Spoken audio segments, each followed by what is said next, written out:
الحمد للہ رب العالمین والصلاة والسلام علی محمد الامین. اعوذ باللہ من الشیطان الرجیم. بسم اللہ الرحمن الرحیم. خواتین و حضرات، ہم مشکوٰۃ المصابیح میں کتاب الصوم کا مطالعہ کر رہے ہیں. تنزیہ الصوم کا باب زیر بحث ہے.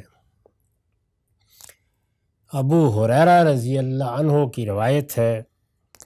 قال قال رسول اللہ صلی اللہ علیہ وسلم من لم یدع قول الزور والعمل به فلیس للہ حاجۃ فی ان یدع طعاما و شرابا. رسول اللہ صلی اللہ علیہ وسلم نے فرمایا، جس شخص نے جھوٹ بولنا نہیں چھوڑا، جھوٹ پر عمل کرنا نہیں چھوڑا، تو اللہ کو اس کی کوئی ضرورت نہیں کہ وہ دن بھر کھانا پینا چھوڑ کر بظاہر روزہ رکھے رہے. اللہ تعالیٰ نے جو عبادات ہمارے لیے مقرر کی ہیں، ان کا ایک ظاہر ہے اور ایک ان کا باطن، یا دوسرے لفظوں میں کہیے کہ ایک ان کی حقیقت. ظاہر کے لحاظ سے نماز یہی ہے کہ چند اعمال ہیں جو ہم انجام دیتے ہیں، رکوع ہے، سجود ہے، تکبیر تحریمہ ہے، قعدہ ہے. اسی طریقے سے حج کے کچھ مناسک ہیں، لیکن ان سب کی حقیقت کیا ہے، یہ ہر وقت سامنے رہنی چاہیے، ہر عبادت کے موقع پر سامنے رہنی چاہیے. قرآن مجید نے اسی وجہ سے عبادات کا حکم بیان کرتے وقت ان چیزوں کی طرف اشارہ فرمایا ہے، بلکہ ان پر بہت زور دیا ہے. روزے کے بارے میں پہلی بات ہی یہ کہی ہے کہ اس سے مقصود یہ ہے کہ تمہارے اندر تقویٰ پیدا ہو. اس مقصود کو حاصل کرنے کے لیے جو صورت اللہ تعالیٰ نے مقرر کر دی ہے، وہ تو قیامت تک کے لیے واجب الاطاعت ہے. روزہ اسی صورت میں رکھا جائے گا، نماز اسی صورت میں پڑھی جائے گی. یعنی روزے میں اللہ تعالیٰ نے ہمارے کھانے پینے پر پابندی لگائی ہے، بیویوں کے ساتھ تعلق پر پابندی لگائی ہے. یہ روزے کا ظاہر ہے، لیکن اس کی حقیقت یہ ہے کہ انسان پوری توجہ کے ساتھ اس کے مقصد کو حاصل کرنے کی صحیح کرے. اور وہ مقصد یہ ہے، جیسے کہ میں نے عرض کیا اور قرآن مجید نے اس کو خود صاف لفظوں میں بیان کر دیا ہے، کہ میں اپنی خواہشات پر قابو پاؤں، میں اپنے مفادات کو ترجیح دینے سے گریز کروں، اپنی عقل کے فیصلوں کو نافذ العمل مانوں، میرے سامنے جو میرے اخلاقی وجود کے تقاضے ہیں ان کو کسی حال میں فراموش نہ کروں. تو یہ رسالت مآب صلی اللہ علیہ وسلم نے چند چیزوں کی، اور ظاہر ہے ان میں بڑی چیز ہے جس کی مثال دی ہے،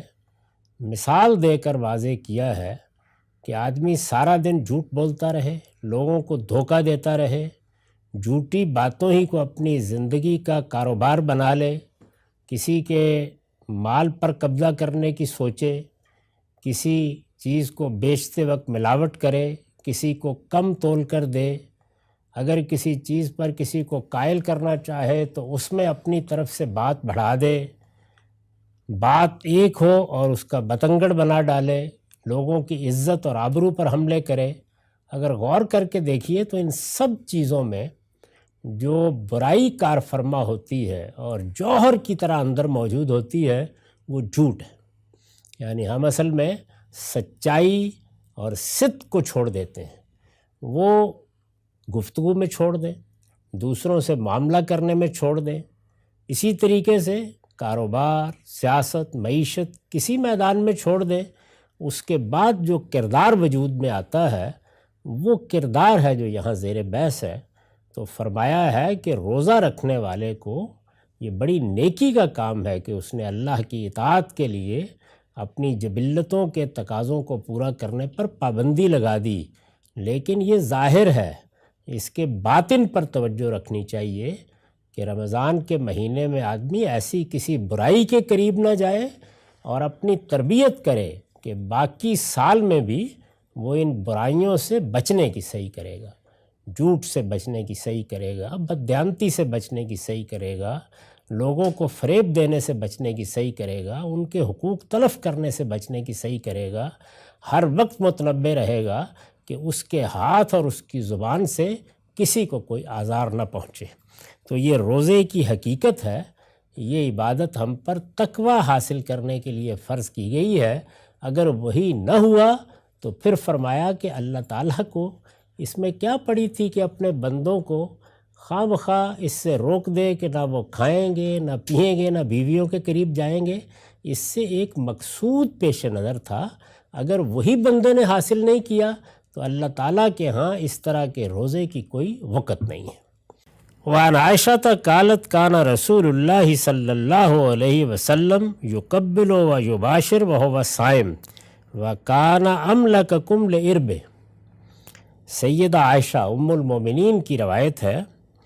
وہ کہتی ہیں کہ رسالت مآب صلی اللہ علیہ وسلم روزے کی حالت میں بوس و کنار کر لیتے تھے،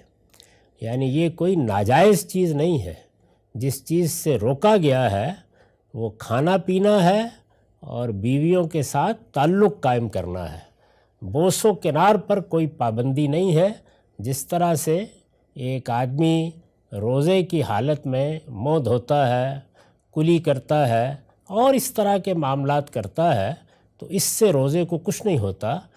تو اس سے بھی روزے پر کوئی فرق نہیں پڑتا۔ یہ ایک بات ہے۔ اس کے بعد جو دوسرا جملہ ہے وہ یہ بتا رہا ہے کہ ایک چیز جائز ہوتی ہے، یعنی اس میں دینی لحاظ سے، شرعی لحاظ سے کوئی حرج نہیں ہوتا،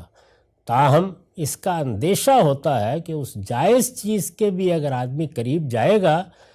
تو اس سے چند قدم کے فاصلے پر وہ چراگاہ موجود ہے کہ ہو سکتا ہے اس میں منہ مار دے۔ رسالت مآب صلی اللہ علیہ وسلم نے اس کی ایک تمثیل بھی بیان کی ہے کہ اللہ تعالیٰ کے محارم بالکل ایسے ہی ہیں کہ جیسے ایک بادشاہ کی چراگاہ ہوتی ہے، ادھر کوئی نہیں جا سکتا، لیکن اگر قریب قریب جانوروں کو چرنے کے لیے چھوڑ دیا جائے گا تو ممکن ہے کہ وہ ادھر بھی منہ مارے، تو اس لیے ذرا دور رہنا چاہیے۔ اسی کے لیے قرآن مجید نے کچھ تعبیریں اختیار کی ہیں، جیسے فرمایا ہے کہ لا تقربوا الزنا، زنا کے قریب بھی نہ جاؤ، یا جیسے فرمایا ہے لا تقربوا مال الیتیم، یتیم کے مال کے قریب بھی نہ جاؤ، یعنی ایسا بھی کوئی طریقہ اختیار نہ کرو کہ جو وہاں پہنچا دینے والا ہو۔ اسی کو ہمارے ہاں فقہی اصطلاح میں سد ذریعہ کہا جاتا ہے، یعنی ایسے کاموں سے بچنے کی کوشش کرنا جو کسی غلطی تک، کسی گناہ تک، کسی نافرمانی تک لے جا سکتے ہوں۔ تو انہوں نے تنبیہ فرمائی کہ رسالت مآب صلی اللہ علیہ وسلم کو اپنی خواہش نفس پر تمہارے مقابلے میں غیر معمولی قابو تھا، یعنی ان کے ہاں اس کی خلاف ورزی کا کوئی امکان نہیں تھا، لیکن اگر تم اس اجازت سے فائدہ اٹھاؤ تو اس چیز کو ملحوظ رکھنا، یعنی یہ پیش نظر رکھنا کہ کہیں اللہ تعالیٰ کی وہ حد نہ توڑ دینا جس کے بعد روزہ ہی نہیں رہے گا یا تمہارے لیے پھر سزا لازم ہو جائے گی۔ تو یہ گویا انہوں نے تنبیہ فرمائی اور ساتھ ہی یہ واضح کر دیا، ظاہر ہے کہ یہ ام المومنین ہی واضح کر سکتی تھیں کہ جہاں تک جائز ہونے کا تعلق ہے اس میں کوئی حرج کی بات نہیں۔ رسول اللہ صلی اللہ علیہ وسلم خود بھی یہ کر لیتے تھے اور روزے کی حالت میں کر لیتے تھے۔